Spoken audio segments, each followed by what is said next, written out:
Good afternoon, everybody. Yesterday, before votes were tallied, I shot a video that some of you may have seen in which I said to the American people, regardless of which side you were on in the election, regardless of whether your candidate won or lost, the sun would come up in the morning. And that is one bit of prognosticating that actually came true. The sun is up. And I know everybody had a long night. I did as well. I had a chance to talk to President-elect Trump last night, about 3:30 in the morning, I think it was, to congratulate him on winning the election.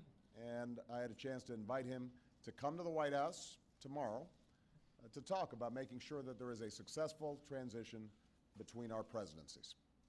Now, it is no secret that the President-elect and I have some pretty significant differences.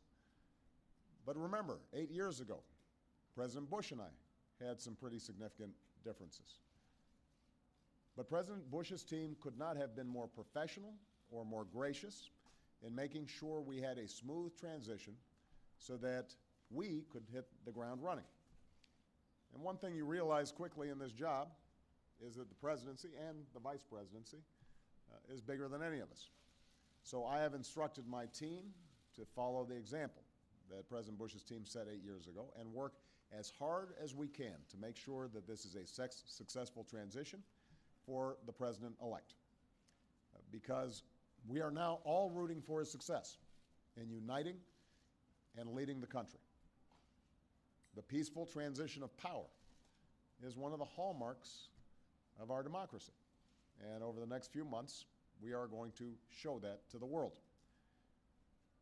I also had a chance last night to speak with Secretary Clinton, and I just had a chance to hear her remarks. I could not be prouder of her. She has lived an extraordinary life of public service.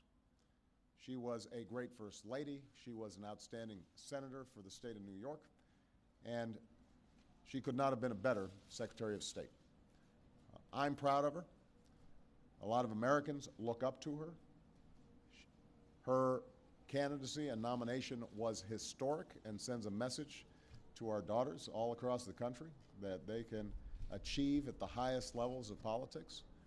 And I'm absolutely confident that she and President Clinton will continue to do great work for people here in the United States and all around the world.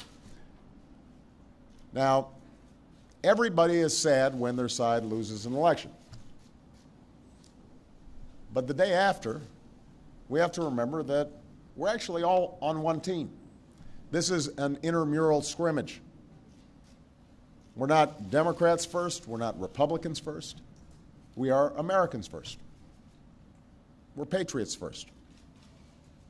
We all want what's best for this country. That's what I heard in Mr. Trump's remarks last night. That's what I heard when I spoke to him directly, and I was heartened by that. That's what the country needs. A sense of unity, a sense of inclusion, a respect for our institutions, our way of life, rule of law, and a respect for each other. I hope that he maintains that spirit throughout this transition, and I certainly hope that's how his presidency has a chance to begin.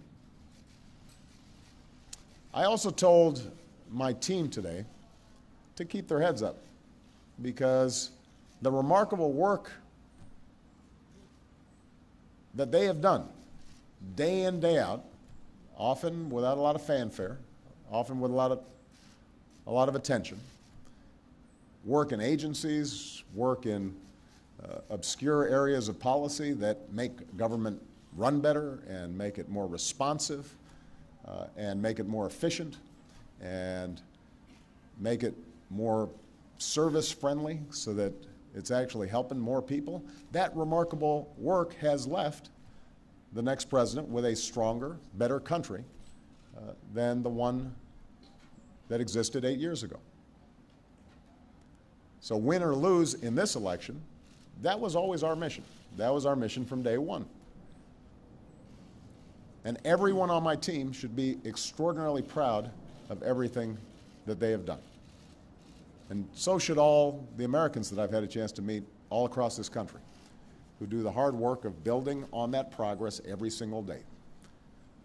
Teachers in schools, doctors in an ER clinic, small businesses putting their all into starting something up, making sure they're treating their employees well.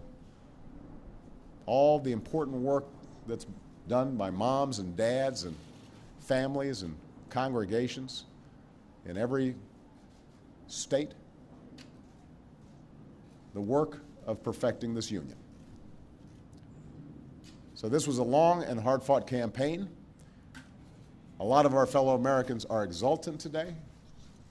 A lot of Americans are less so.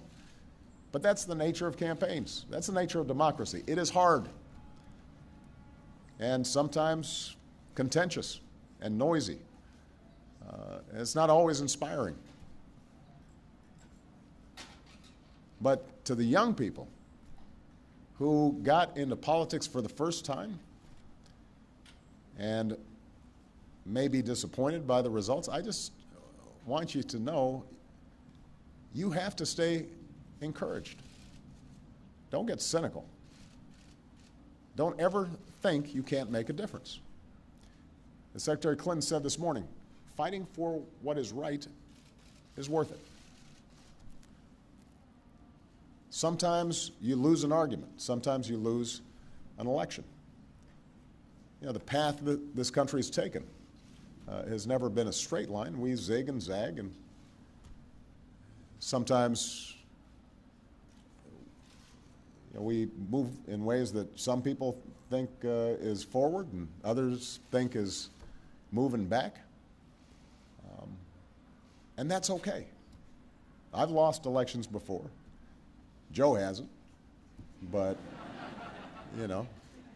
So I've been sort of sharing. Remember, you beat me badly.